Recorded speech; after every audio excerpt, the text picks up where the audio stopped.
हर लेली जिंदगी के दुख परेशानी, माथावा पे बांध ली लाला की चुनरिया।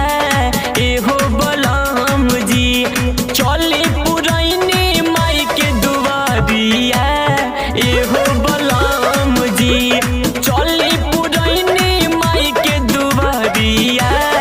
एहो बलराम जी भर जाई गोदी जे मैया फेरी है नजरिया। एहो बलराम जी चले पुरैनी माई के दुआरिया। एहो बलराम जी चले पुरैनी माई के दुआरिया। एहो बलराम जी ए राजा जी चली ना।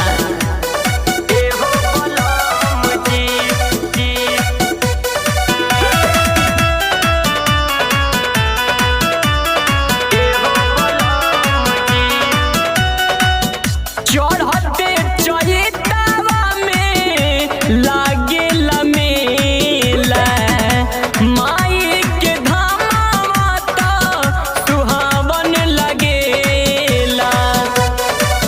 धूप बत्ती अगरबत्ती मंगवले बानी, देवी मैया लठकुआ बनवले बानी। बने जाई बिगड़ल हाथ के लकीरिया।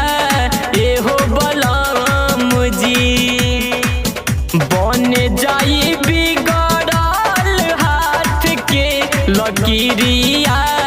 एहो बलराम जी चली पुरैनी माई के दुआरिया।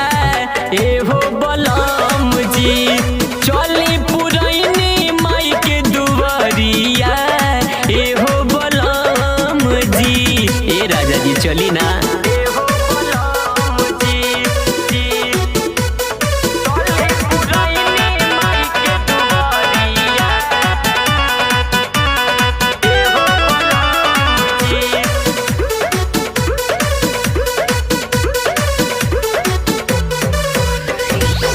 चारों ओर जंगल बीचे माई के भवनमा, पोखरा में शिव भोले नाथ के असनमा। दर्शनमा ये सैया करा दीजी, हमरा मनवा के श्रद्धा पूरा